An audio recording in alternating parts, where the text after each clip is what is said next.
Still barely on the screen now. There you go. What's up, colleagues? What's up, coworkers? Welcome to Friends from Work. My name is Al Jackson. You guys already knew that. Thank you for joining me on I don't know why I'm wearing headphones. Tori's not here.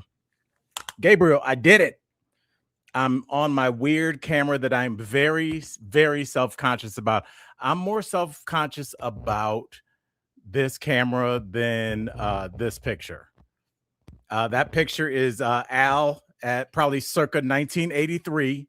That was back when going to McDonald's was a big deal, especially one that had a playland attached to it. And what you want with every playland in the early 80s is you want nothing but iron and metal because clearly McDonald's had not been sued into oblivion yet. So yeah, this is back in Cleveland Heights. This is actually like 2 doors down from Cleveland Heights High School, where the Kelsey brothers we always talk about play. But yeah, that's where I grew up, and that's me kicking it. I'm sure my mom took me to McDonald's, which used to be a treat. I told y'all now, like I asked my kids, I'm like, you want to stop and get some McDonald's? And we're good. I'm like, but you said you're hungry. They just won't eat it. I would have shanked a classmate if it would have guaranteed me that I was going to get McDonald's that day. But, like I said, like things are changing for the better. Things are good now. They're getting better. Okay, things aren't great. But I was like, how do we start the show off with some positivity? Because right now it appears that the world is going to hell in a handbasket. I'm 48. I can use that phrase. Well, here's a little good news that I think we can all use. That's right, guys. I don't know if you guys are excited as I am. I know we're not big reality show watchers, but tonight is the Netflix debut of Age of Attraction. Now, colleagues, before you start to click off and say, see you tomorrow, bro, there's a reason that I'm talking about this. First of all, I'll tell you the premise of this. There can't just be a show where people meet and date. There's always got to be like, yeah, but it's on a tightrope. It's got to be something crazy. This to me, I guess, is edgy to people, but I didn't really get it. But the show got made. You can't ask the person how old they are, which just means that you were raised by women of color or women in general. If you're a guy, that just lets you know you don't do that ever. You don't need. Oh, what size are you? Don't. How old are you? No need. They'll tell you, fellas. So really, this should be a show called Manners. But I'm not. I know you guys aren't super pumped about it, but what I am super pumped about is that our girl, my homegirl and friend of DBL, Angel, who Angel is Angel as she has a string of what do you call those? Beauty esthetician. No, she does not anesthetize you, but she makes your face hurt and then you look good. Whatever that is. Me and Jeff went in one time and we did Brotox. And I remember I got scared because when I walked in, I saw a sign and it said, beauty is pain. And I was like, what does that mean? And then I quickly understood that exactly all the things that people go through to have a nice looking face. But Angel, this needs to be said before we go forward. If you were going to watch the show or you were on the fence, watch the show and cheer for Angel because she is that girl. I've known Angel for, I don't know, I met her through Erica because Erica knows everybody. I met her through Erica and I've known her probably 9 years now. And she is straight up and down self-made. Angel is a baller. Like when I met her, she was working out of an office and she just casually mentioned over lunch one day, she was like, oh, I bought that building. I was like, oh, did you? Good for you. Like when you're like, I am behind. Yes, Angel is doing great. Her business is thriving and now she's looking for love. And I was telling, she is gorgeous. Absolutely. Angel, like she is so humble. She would have full rights to be like, well, let me tell you something. You can't tell me anything. I'm self-made. I got a lot of money, blah, blah, blah. But she's not like that. She's super humble. I'm adjusting to my new weird camera, and I need you guys to be nice to me as I do that. Yeah, Angel, that whole thing about started from the bottom, now we're here. Angel is completely taken care of. Her kids are taken care of. Her kids, she's come and supported me in my comedy shows. And quite frankly, I'm always like, you know, why doesn't Angel have a dude?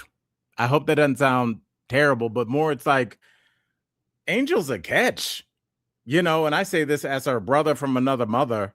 Never been anything romantic, just like somebody looking as I do with all my girls. I tell Tori all the time, like, you're a catch, you're funny at parties, you're super beautiful, you're fun, you're witty, you know stuff, you speak another language. What's up with the dudes? Ladies, is it us? Am I gonna get killed on the internet because they're like, "Oh, you're just stumping for female followers"? I'm serious. I mean, I definitely went through my F boy phase, as you would say. Where I was trying to be a game player. I don't even think I was trying to. I just wasn't serious about anything, and that spills over into everything in your life, including, your romantic pursuits. So I just would chalk it up to I was immature across the boards. I'm like, if you think it was just the ladies, take a look at my finances. So I don't want to just completely come down on any guy that's still just going through his goofy phase, but I don't want to ruin the the premise of the show by saying how old Angel is. I'm not sure, but she's at an age where there would be other men, working class, professional, however you want to look at it, adults that earn a living and care about the people around them and try and make their communities better, that might look at Angel and be like, what up with that dough?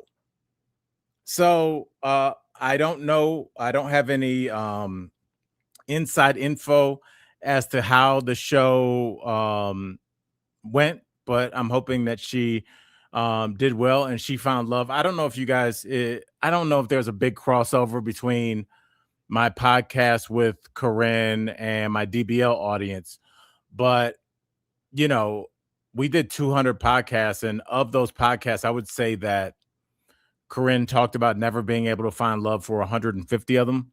And now she's with an amazing dentist who is a baller. Whenever I just look at other adults and I'm like, are we the same age? Oh, you're younger than me. F you. But he's such a good guy. He's from Kansas, and just like I told her, just like I told Tori, and I hope Angel finds out without me telling her, wait until you find the guy that appreciates you. I used to look at the way Anthony would look at Erica when she'd be speaking at an event and be like, wait until a guy looks at you like that. And then you move forward. And, I just hope that happens for Erica. Me and my, one of my best friends in the world, John Vargas, we were talking about how it seems like a lot of people, and in this case, we were talking about men and how we, guys are like, I got a type. 5'11", ballerina, 38 double D. And it's like my boy John, who I swear is the smartest person I've ever met. He always puts things really simply. And I feel like that's the mark of true genius, is when you can just say things like in 3 words and it's something you'll never forget. And I remember John just says to me, he goes, what they should tell you is go after the girl that smiles when you talk. And isn't it that simple? All the movies that we see when we're growing up, at least I can speak for myself. I'm almost 50.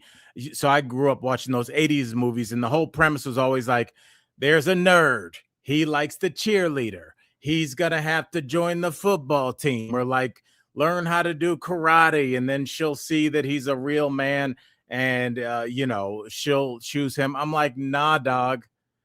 There was probably a nerd chick in one of your nerd classes that, if you had paid attention, was low-key super hot.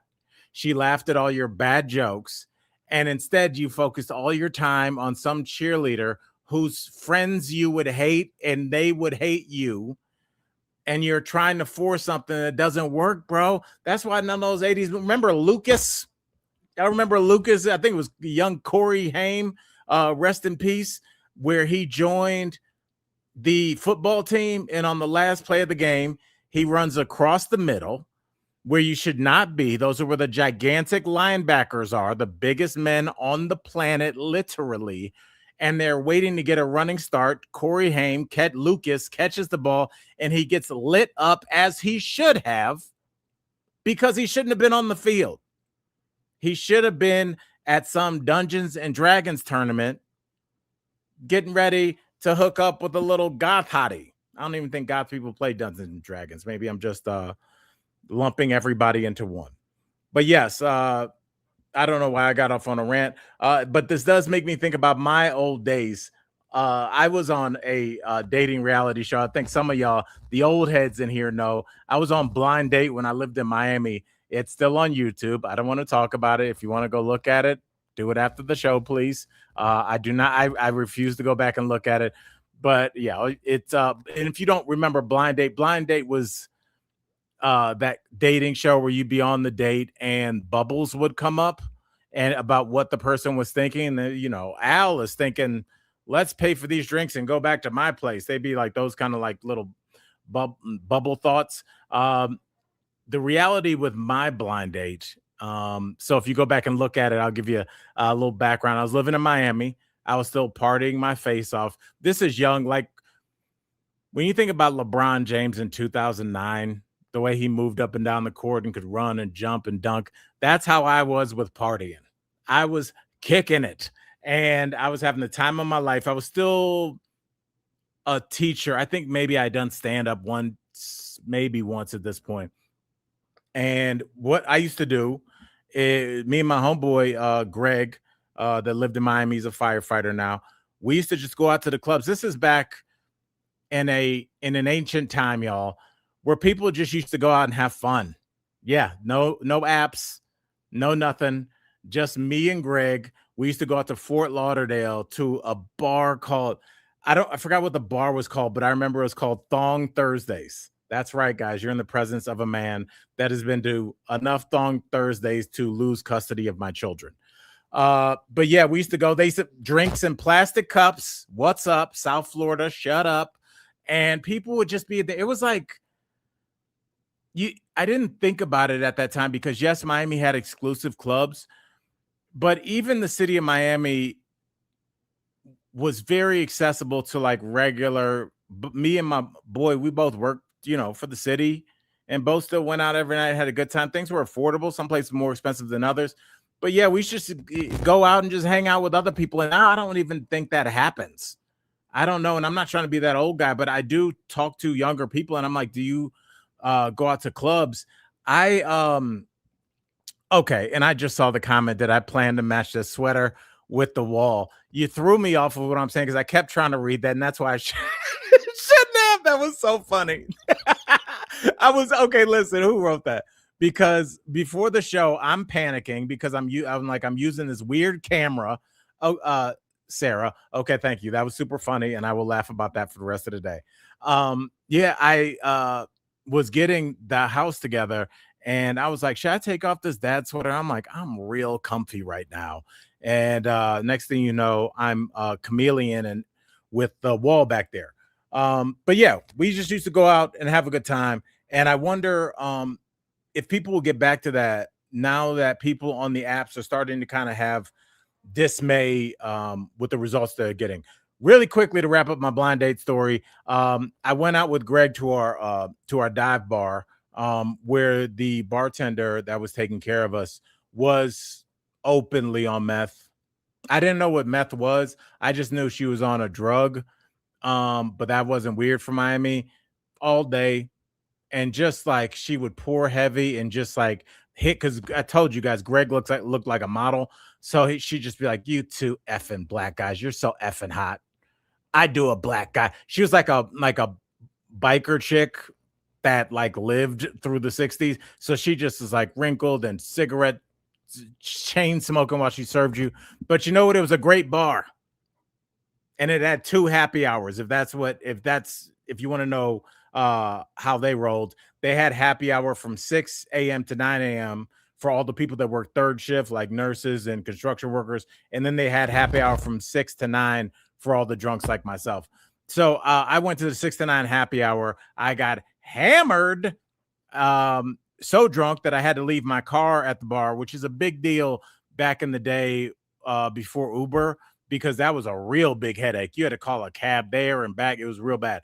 That's how drunk I got. So the next morning I wake up and I got like 29 missed calls, and it's the producer saying, get it, like cursing, very unprofessional, like, get your ass down here. We got a camera crew waiting for you. I'm like, oh yeah, I'm supposed to be on blind date today.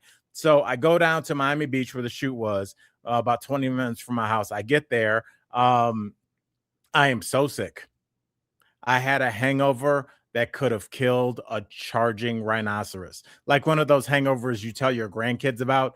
But nonetheless, I'm a soldier, and I get there and I meet the girl. Her name was Anya, and um, it's weird and interesting. I look back on it now that I've been around TV for 20 years and no producers. They were already kind of massaging me to like, I think the storyline they were trying to create was like I was this guy that like really wanted to date her, and she was like not feeling me. But no shade to Anya, she was definitely somebody's type. She was not my type. But they as soon while they were walking me over there and miking me up, they were like, she was slim, she was thin, and they were like, she's very self-conscious about her weight. So make sure to be really complimentary. And I was like, all right, what do you think I'm gonna do? And so I get there. She is dressed for the date, I guess. She had on an Adidas crop top that showed her midriff, and just Adidas pants. And I'm like, are we in a breakdancing competition that I haven't practiced for? So luckily, we were supposed to meet on the beach and have this whole scene and then go on a date. And what happened was, it started raining, which well, let me stop lying. There's this, like, in the winter months, it rains a lot in Miami. So it started raining on Miami Beach, so they had to do like a plan B. And so they sent us to this restaurant, and I realized, like, when you look back at like reality shows and you're like, that dinner scene escalated quickly. I thought they were getting along. The reason for that is what you didn't see is in between the commercial breaks, they get you hammered. They are pushing drinks on you like you are at like a frat party. They're like, what what do you want? What do you want here? Yeah, we got you. So I mean, the only thing is I didn't drink that much because I was still currently drunk. And she got wasted because she was super slim. And we leave the date, and since we can't go on the beach, they were like, we're going to take you to Crunch Fitness, and they were going to have one of those dominatrix chicks like train us. Like, she was in fishnets and leather boots, and she was hitting us on the rear end. Wow, rear end. How old are you, Al? Jesus Lord.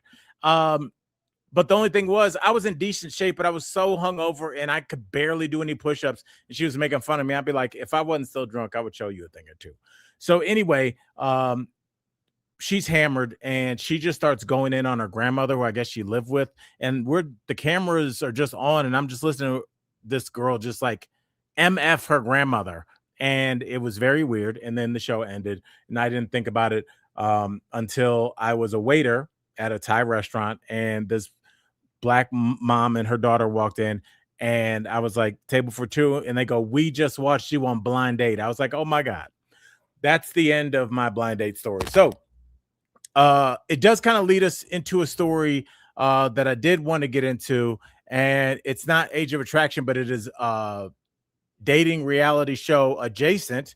It has come out that Love is Blind, the show that whether you watch or not, you get the premise. The one tonight, you can't ask how old they are, and Love is Blind is you're talking to them through a wall that is glowing. I'm like, you could just take mushrooms and get that. So you're supposed to fall in love, not knowing what the person looks like. And during the what is coming out now from the contestants after the show's obviously already aired, the contestants are saying that they specifically pre-screened and screened out MAGA men, and MAGA men did not respond well to this. I know you guys are shocked. I'll give you a second. And I don't know. I don't know why they would be upset. It's this weird thing on dating sites now where they're saying that MAGA men are basically, it's very difficult for them to get dates because a lot of their ideologies go directly against how a lot of the younger female generation, or just women in general, feel about uh, you know, their personal autonomy and their goals, and if they want to have kids, all that stuff. And a lot of MAGA men want a very old school, traditional, like the first marriage ever held kind of traditional wedding. And the ladies don't like that. They don't like it, fellas. They don't. And because they don't like it, MAGA men realizing that their dates are equal into a big goose egg, they are, from what I've been told from my homegirls, is they're like, it's not, they don't say I'm not MAGA or I'm not right wing. What they'll say is I don't pay attention to politics. But even that stopped working because that's impossible. Do you not know that we're at war with Iran right now? Do you not know that? Like, what else don't you know? Everything is political. We watched our men's US hockey team win the gold medal, and the head of our FBI was in there popping beers with them. Everything is political. Even the beer is political because Kid Rock made Bud Light persona non grata for a year and a half. So you can't get away with that anymore. You can't say I don't even follow it. What have you been in the hole? Were you at Sing Sing? Is that still open? Supermax? So the MAGA men are just kind of like, now I guess you can't lie for that long and say, no, I'm very progressive, and just like seethe every time that you have to go to a vegan brunch with her friends. And it's causing MAGA men to just go dateless. And I heard this interesting theory about not only just MAGA men, but including just people that are affiliated with the left, because, with the right. What they were saying is the reason that they kind of try and filter in and date people on the left, follow artists, go to concerts by artists that are open with their left-leaning views, is because, and this is what they said, and I mean, I don't agree with it, I'm not disowning it, but they were like, the right is not that fun. And I could believe it. I could believe it. You know what's interesting? Because they were like, the right is very sex negative, the right is very judgmental, it's very binary, it's this or that, it's no interracial relationship, and the woman should have this many kids, and you stay at home and you don't work and you sacrifice your career, blah, blah, blah. But what they were saying is that's not fun for them either. So when they want to go enjoy themselves or go on a date where they could laugh or be around some interesting people, they go to the left, get their fix of fun, and then head back over to the right, which sounds like what a human being would do. Why not try and have your cake and eat it too? I do wonder, though, and I guess it'll kind of lead us to the serious stuff we're going to talk about today. Who's still on the right, and what values that you espouse are they still holding up? Because if you were still on board with after the Epstein file drops, plural, that's like, you ever watch a rodeo and the bull kicks like 2 or 3 times and you're like, wow, that guy's still on there. That's how I feel about the right wingers that are still like down after the Epstein thing. And clearly our president is interwoven in the Epstein files like Nana's old quilt. They can't even deny it anymore. And Pam Bondi won't be able to deny it because she's coming up and she's got to go under subpoena. We'll talk about that. But if you are still pro-Trump, pro-right wing, and look, stick to your convictions. Who am I? But then after that, I'm looking at who's calling me. That's a very weird number. Oh, do you know what I think that is? I think that's my last Amazon delivery. They only call during the show. I wonder, like, if they were like, well, he's still our no war president, no endless wars in the Middle East president. And not only did he do that, it was the flippancy in which he did. I think we are all, and I think our bar is low for Trump, especially all the colleagues and coworkers in here. We don't expect much. And that's why there is like a little bit of beauty when you can go, wow, this man can still surprise me straight up. I can't believe he did that because there was no plan going in. There's clearly no plan coming out. At least when the Bush administration went into Iraq, they were like, they have WMDs, they had WMDs. And even though, remember, there were weapons inspectors in Iraq, boots on the ground, and they were like, we don't see any. Can you just tell us? And then we'll say there are. And Bush and them were like, yeah, we're just going to invade because they knew they weren't going to, but they knew they didn't exist. Colin Powell just took his stellar reputation and just hold on one second, y'all. We're going to do this live. Hello? Hello? Yes, you could just leave it right at the door. I'll be down to get it. Thank you. Bye. Shout out to Amazon and their delivery people. They're out and they're on it. Yes. So Bush and those guys, they at least tried to bullshit us. Remember they tried to put together that coalition of the willing. Remember, like Sweden sent like 4 guys, but at least they were like, we got Canada. They weren't like sending their army, but they'd be like, this guy makes the best pancakes in the Western Hemisphere. They were at least sending, they were trying to, they went to the UN, they went to Congress, they had the appearance of a country that is at least trying to appear legitimate. And this time around, it was Trump dropping a video the way Beyonce does at like 2:30 in the morning with no announcement, saying, yeah, we've begun combat strikes in Iran. And there was no reason why. It fluctuated between like they were going to attack us and like they were going to attack Israel. And then it was like, well, now they're a terrible regime and they're bad to their citizens. And now they can come out and protest without being shot down by their government. But it's hard to come out and protest when bombs are raining down on your head.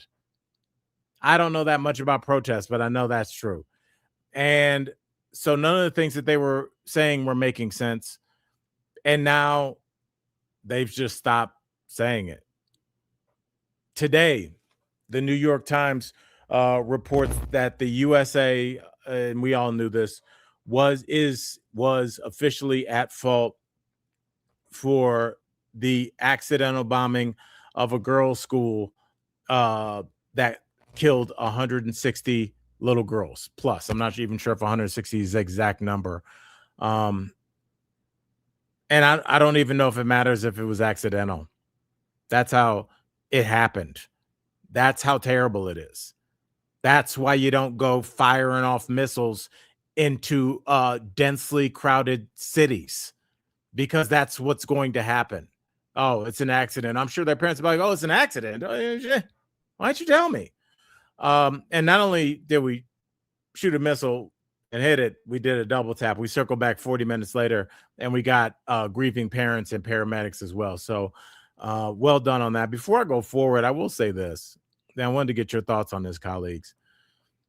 I was listening to a podcast and this guy said something and the image just really stuck with me. And he said, right now, the United States is like Terminator 2 after the fake flesh came off of it. And it was just that metal cyborg with the red eyes. He was like, when we used to go to war or try and exhibit diplomacy, it was with like simulated human skin. It was Arnold Schwarzenegger trying to carry on a stunted conversation. And, we at least had the illusion of a human being.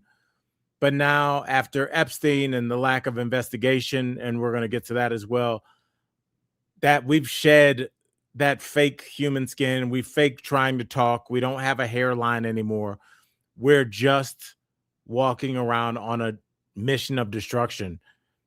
And I can't get that visual that visual out of my head, because that's exactly how I feel. I just don't know how to feel about my country now. how to feel about this country moving forward. And I would reckon to say, without putting words in your mouth, neither do you. What is our justice system to you? How do you interpret it? Because I know if I have to appear in court for anything, I'll be like, y'all got me in here. I'm first in line. I don't trust any of our institutions. I was telling SAR because we were talking to a friend of ours about how eating healthier, and it's because if you think about all the deregulation that this administration has gone through, I think the things that are deregulated, I noticed it in the television industry, as now there's just going to be one channel. Basically, five guys own every outlet that there is, but we forget about the deregulation that must be going on without our knowledge in the food, in the area of food and drug and beverage. Can you imagine like what's in our food now? Can you imagine? What do you think? There's any regulations? There's nobody at the FDA except for RFK. And he's like, can you put a side of measles with that? Be healthy. We are being attacked on all sides. And quite frankly, I don't know if this administration is going to make it 3 years. It may, but I know that we can't, not at this pace. Not at this pace. This is a slow news day. And I still haven't gotten to ships being bombed in the Strait of Hormuz. And whoever is yelling outside my door. I haven't talked about retired Colonel John um, Mersheimer, who talked about like the amount of war crimes that we've committed and that there's no off ramp in this war. I just don't know where we're going. And it was my job for years to be able to prognosticate where I thought things were headed, because at least I thought that there was a template for things, and history kind of repeats itself. But what is our history now? It appears that Jeffrey Epstein had his hand. I was having this thought the other day that, you think about Jeffrey Epstein, his affiliation with Victoria's Secret, Les Wexner, his affiliation with the Limited and Victoria's Secret, and you think about the kind of monsters that they were. And those men played a huge part in shaping and helping to shape the body disorders, dysmorphia, that young women of that generation growing up getting that catalog, and that being the standard of beauty. 6'3" Brazilian models. If you're not this, what are you? And what we were really looking at were two of the worst people on the planet's interpretation of what an attractive woman should look like, because they knew that those young girls couldn't get there, and they knew that it would cause forever damage. The owner and CEO of Abercrombie and Fitch was assaulting boys for years on his island, and he's faced no repercussions.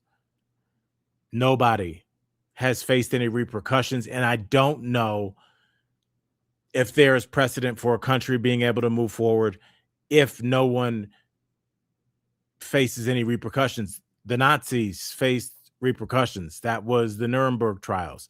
There were plaques put up to remember like what happened, and to remember to never let it happen again.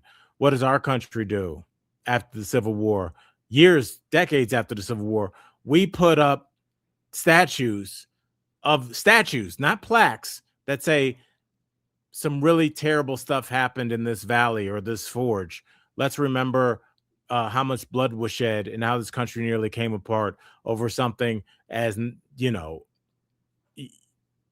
as much of a construct as race could be. And let's never let that happen again. And instead, we put up murals, flags, huge statues with men, Southern generals who lost. For the love of God, what country puts up statues of the loser? You think outside of San Francisco 49ers football stadium, they got a picture of Boomer Esiason after Cincinnati took that L? That's how crazy that would be. We don't have a picture of Joe Montana, but we do have a picture of the losing quarterback. Why? And I guess the same could be asked about how we continue to try and reshape and reform how we look at the Civil War. Even though I think enough time has passed where we can have an adult conversation, clearly we can't. Because as soon as a super right-wing administration gets into power, whether it be at the state or the national or federal level, first thing they try and do, go after the history books. First thing they try and do. Now we have what's that? Dennis PragerU. My boy John, who I talked about earlier, said he walked in and his son, because they took over PBS. They have that PragerU on PBS, and it's basically going. It's like showing enslaved people, but they're like, slavery wasn't all bad, you know. George Washington let them eat dinner on Thanksgiving together. Like, just like there's it.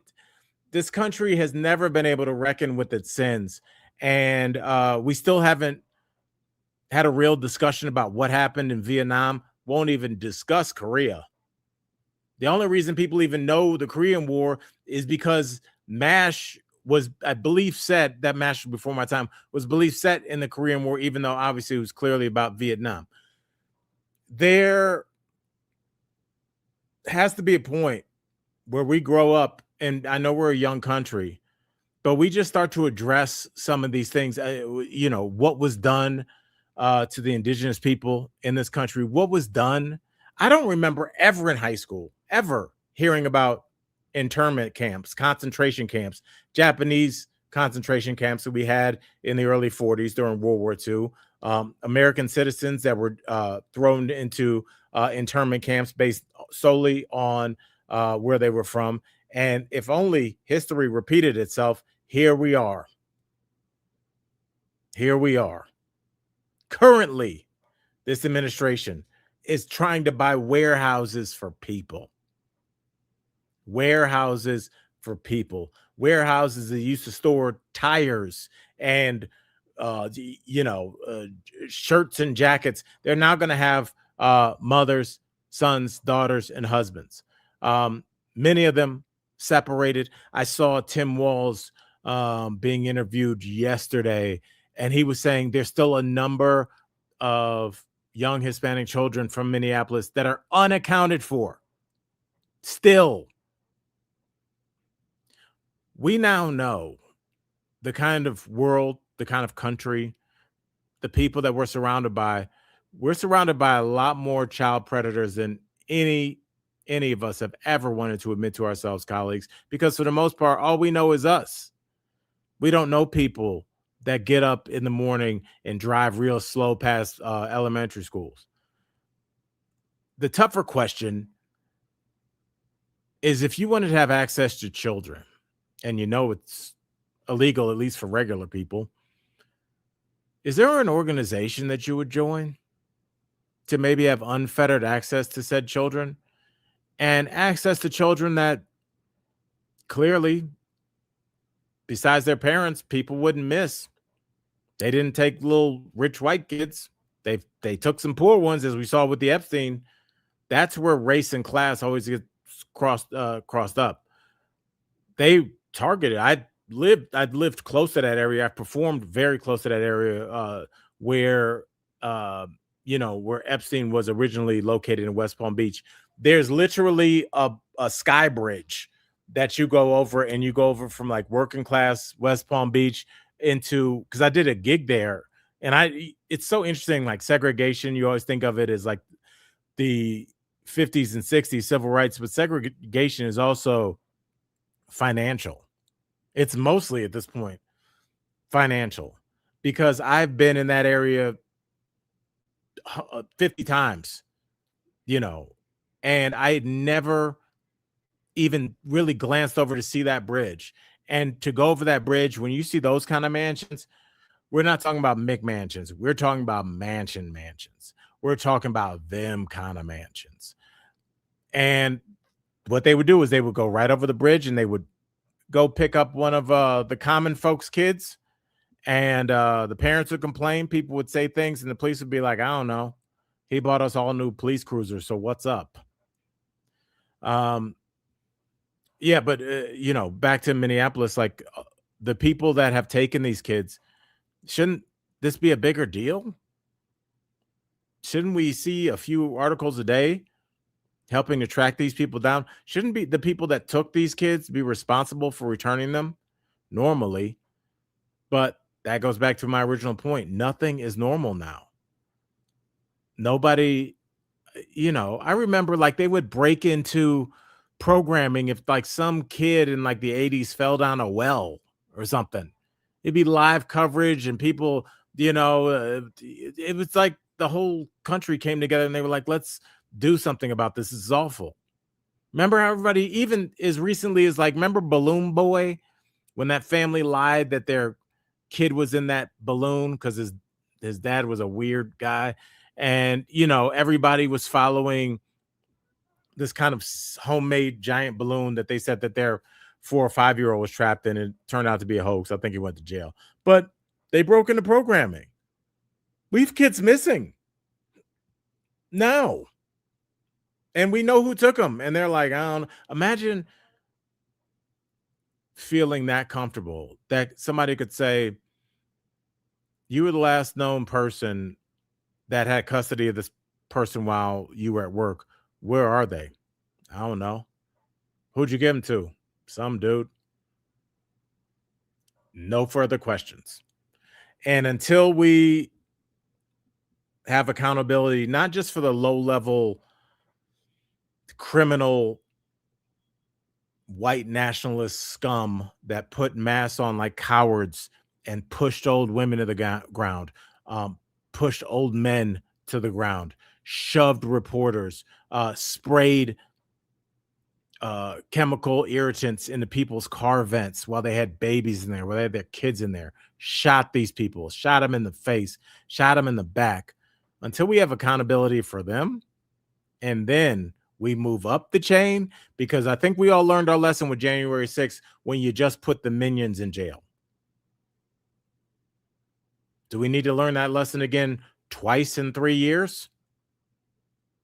By the way, look up the number of January 6thers that have been re-incarcerated for child attacks, child assaults. I believe it's like now up to 7 or 8. It's almost like they weren't good people. I digress, but I do hope, and I hope people have some advice for me, because I don't know. I think about it all the time. I do. I think about it all the time. I'm like, how do you go do stand up when matter of fact, I did stand up the night that Alex Peretti was murdered. And I said to the comics in the green room, I'm like, the three of us and the 150 people out there are all going to go out and act like we didn't watch a man be brutally murdered 2 hours ago. So is it just going to be, are we going to dig into the performative arts and just act like nothing's going on? Because I don't know how longer I can keep up this charade. I don't want to see any more. I joked about it, but I don't want to see any more Law and Order BS. I don't want to see any military propaganda. Oh, we respect our military so much so that you couldn't give them a heads up. Wouldn't dare listen to the Pentagon when they said, "Hey, this isn't a good idea." I don't know if you know who Iran is, President Trump, and I'm going to lean towards you have no effing idea. But there's no off ramp. And let me get to this because, like I said, retired Colonel John Mersheimer, he was part of the think tank decision making group with the Bush Iraq invasion. And what immediately gained credibility with me when I listened to this interview is he immediately took account, because I thought he was going to be like, well, when we did it, we were gentlemen. He was like, we committed war crimes. Absolutely. We did.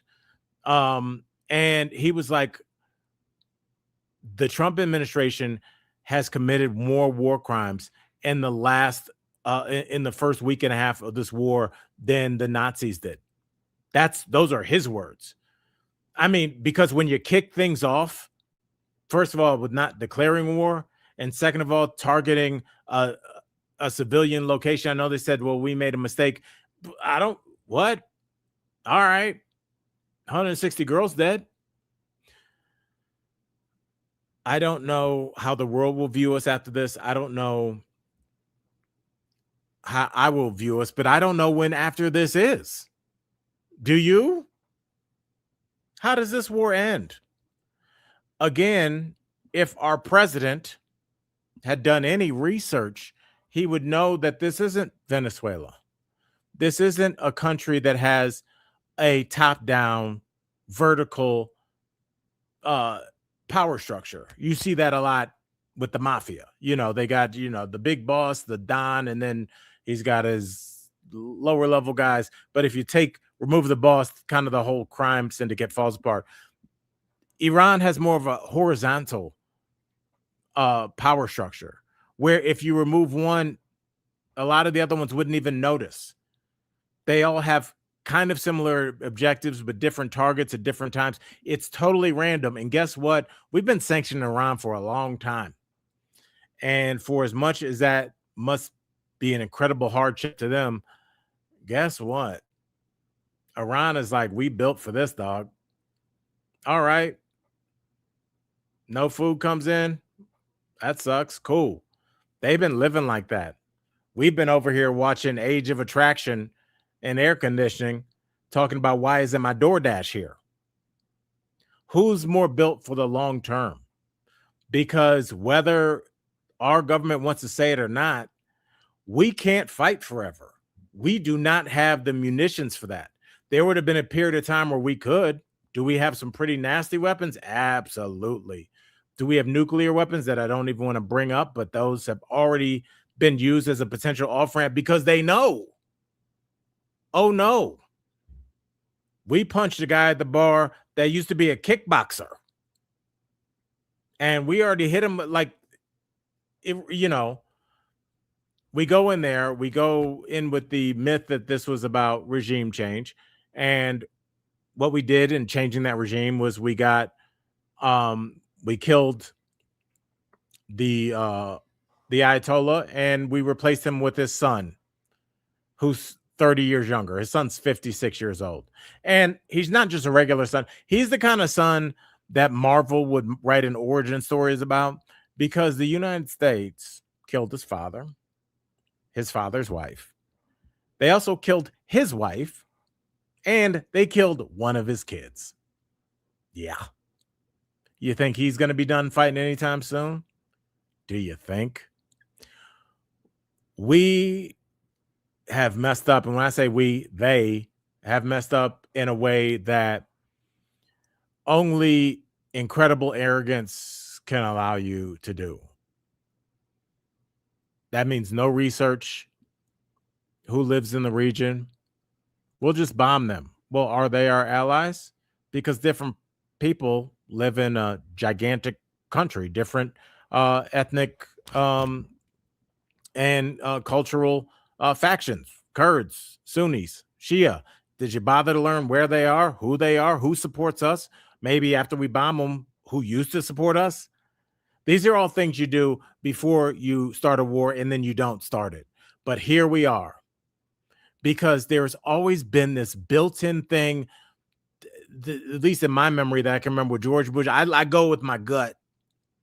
I don't know, man. I just go with my gut. Well, here we are, dumb. It doesn't make you cool because you don't read. It doesn't make you tough because you can care less. Bomb them all. Well, we tried that. How'd that work out, bro? As our streets are lined with homeless people that 50% of whom are returning vets from a war that had no business being started. And now, don't forget, we are in a media blackout. You need to understand that right now. Yes, it's been reported that we lost our 7th service member, but do you know that 150 Americans have been injured or wounded since we started last week? 150. And I always said, like, injured or wounded, that's still a little bit euphemistic. because me being injured to be like, one time I threw my back out of LA Fitness. Injured or wounded when you're talking about um explosives are you're missing both of your arms and uh your left leg below the knee. That also counts as an injury. Um, we bring you back here.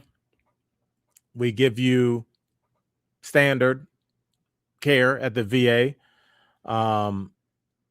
and people that are in pain, people that are sad, people that have um, mental injuries from seeing people that they loved blown apart, from having to shoot people that they didn't know, from having to do things that they cannot repeat.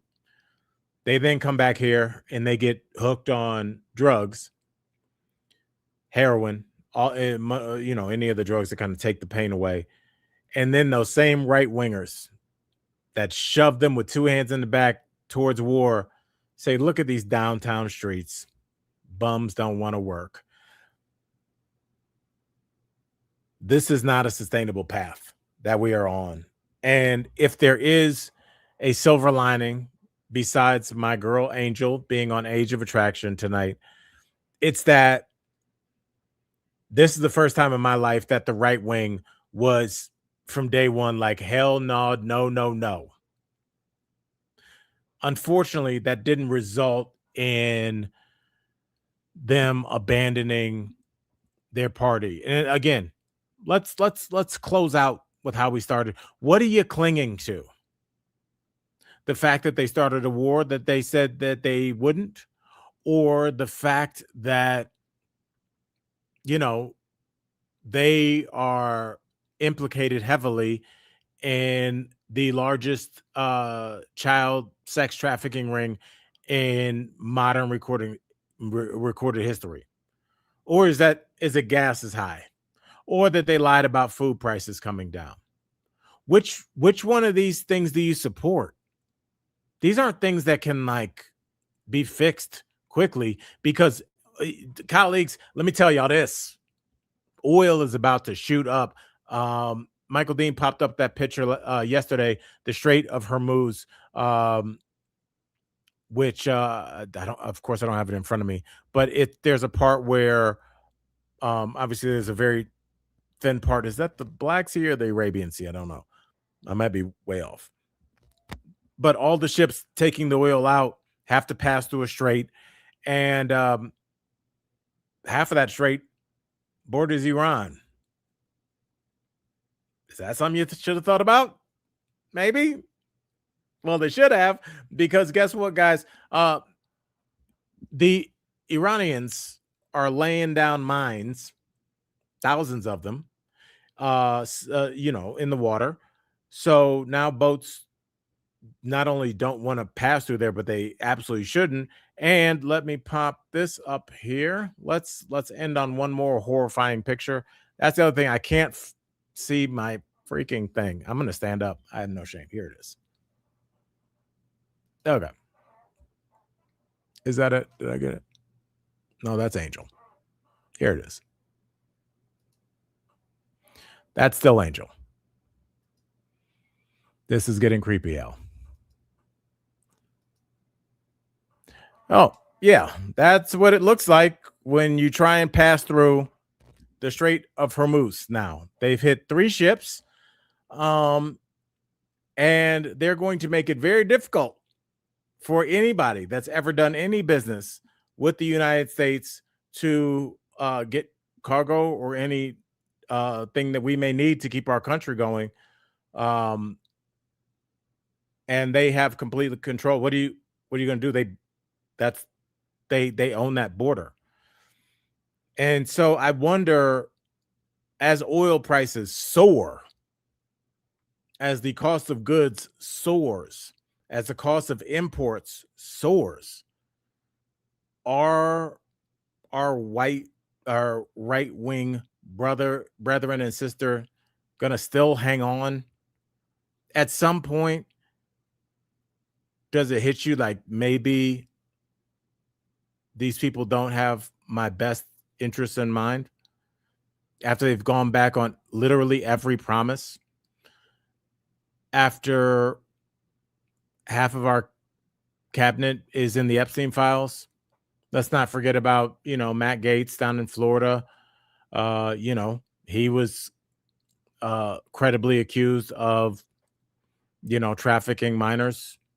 Donald Trump credibly accused of assault of E. Jean Carroll. Jim Jordan credibly accused of allowing the assault of Ohio State wrestlers. What are you hanging on to? And if you guys have right wingers in your life, I used to. I don't as much anymore because my circle is a lot smaller because I don't work at DBL. But I don't know. I used to enjoy debating topics with them, but all the topics that they would complain about, you know, the left wing is sexualizing kids, and I didn't like, that R&B video where like 15-year-old girls were dancing. It was too scantily clad. Where y'all at now? I just wonder as we move forward, is there a line? Because I don't have any loyalty towards anything that has been expressed the way that right wingers have. And I know that they're in a Fox News vortex and that's not going to go anywhere. They're getting their news from there. But even that news is real bad. I saw a clip where the Fox News tough guys were saying if a captain has some real cojones, he'll take his boat through that strait. And I'm like, I can't believe you just said that.